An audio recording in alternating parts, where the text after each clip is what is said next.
Welcome back, guys, to the PLO Mastermind and your 10-week transformation. In today's video, I'm going to introduce you to the third element, which is the mental game. First, we will cover what the mental game is and why it is important. Then I'm going to introduce you to the 3 areas of high performance. And lastly, leave you with some action steps you can follow up on after this video. We're going to start with a quote by Napoleon Hill, who wrote the book Think and Grow Rich. He said, "Self-discipline begins with the mastery of your thoughts. If you don't control what you think, you can't control what you do. Simply, self-discipline enables you to think first and act afterwards." So let's dissect this quote to understand how it relates to having success in poker. First, he talks about the fact that self-discipline begins with the mastery of your thoughts. I've spoken to so many poker players with different backgrounds and abilities, talents, and aspirations, especially in private one-on-one conversations through coaching.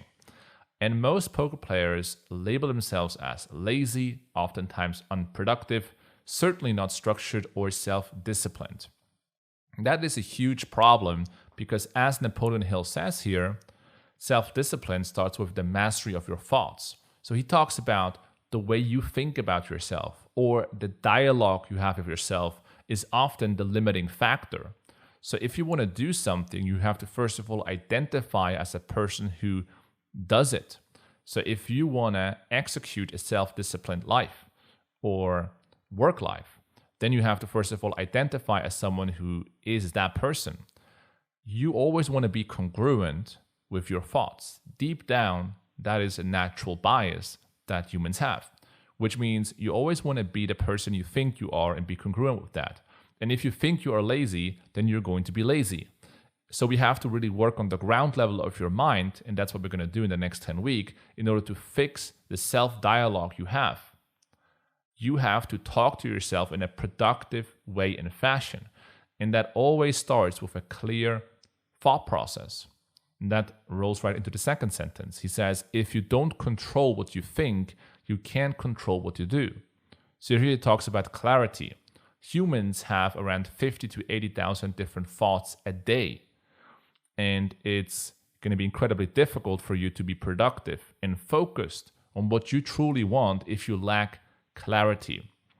Now, in order to improve clarity, you have to go through certain exercises, and we're going to go through those exercises and incorporate them into your daily life. But what is important is that you find time in your day where you are structuring your thoughts. Again, you have 50 to 80,000 different thoughts a day, and it is important to bring them into a certain structure and gain clarity over them every once in a while. And that's something that you can learn, something that you can train. And if you have clarity about your goals and who you are, then it is much easier to act upon that. And then lastly, he says, simply, self-discipline enables you to think first and act afterwards. And that relates a lot to poker, especially while playing. Most of the mistakes happen because someone acts before they clearly think. It's called tilt. And if we can avoid to act before we think, then we're going to automatically play a better game. We're going to play our A game much more often if we focus on being self-aware about what we think first and then act afterwards. And again, there are exercises to go through and training to go through in order to enable yourself to first think clearly and then act afterwards upon that. So that's going to be the focus of the next 10 weeks. And that also shows why the mental game is that important. It is the number one limiting factor that you will have that are going to hinder you from success and a drastic transformation and progress.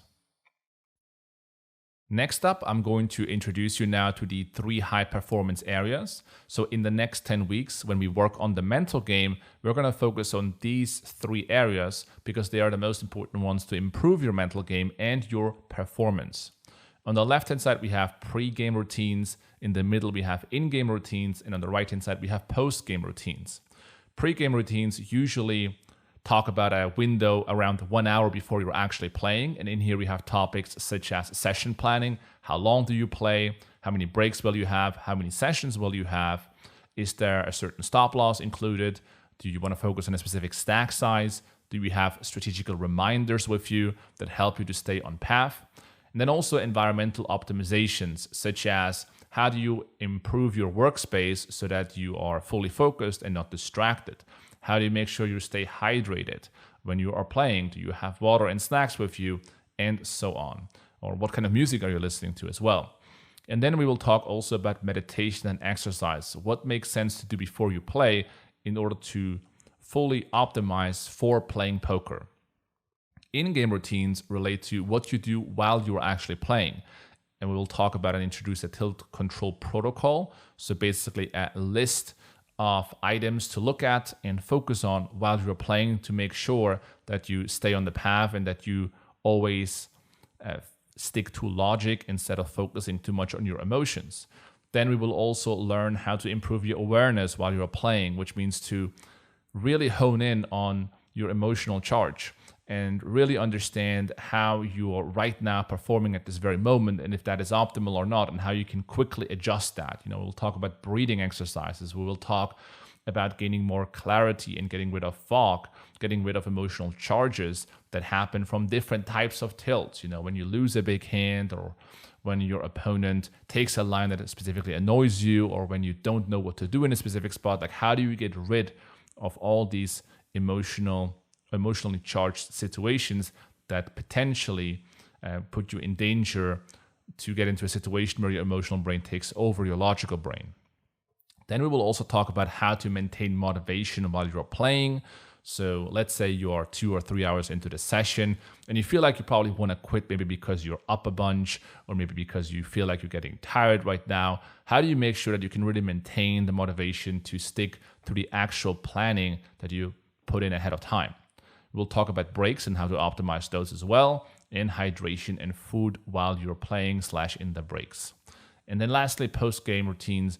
Here we'll talk about sleep, diet, exercise, usually relates to the last couple of hours of the day after you're done playing, how to handle losing sessions and downswings. So what do you do if you're done with your session, you quit and lost 10 binds, or maybe you lost 2 binds, but in the last month you lost 50 binds. Like how do you look back at that swing and really stick to routines that help you to increase or maintain your motivation and passion for the game?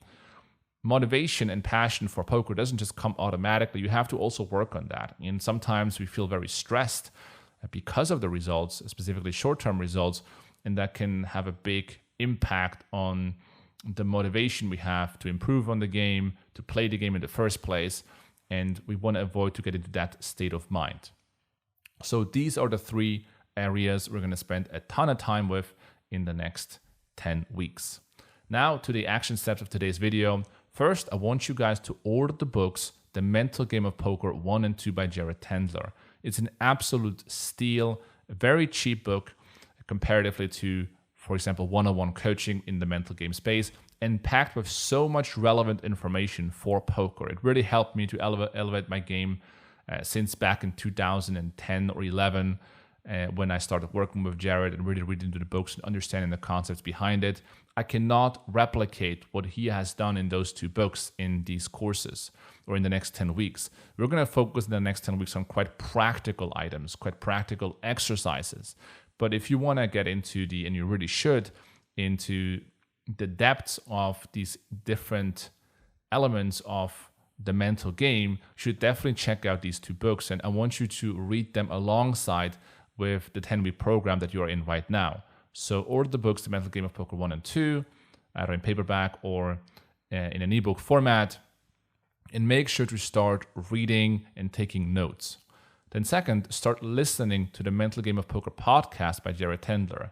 He has stopped making those episodes, but he has a lot of episodes from the past with very accomplished poker players, and just check out which poker player might interest you or and then head into that podcast. I want you guys to really prioritize mental game and mindset a lot in the next 10 weeks because it is such a big impact or has such a big impact on your overall success. And you do need to spend time with it, and seeing how other people improve their mental game, which you will see in the podcast, is really helpful. And therefore also the third tip, start listening to the Mindset Advantage podcast by Elliot Rowe. More recent podcast with a lot of very accomplished poker players.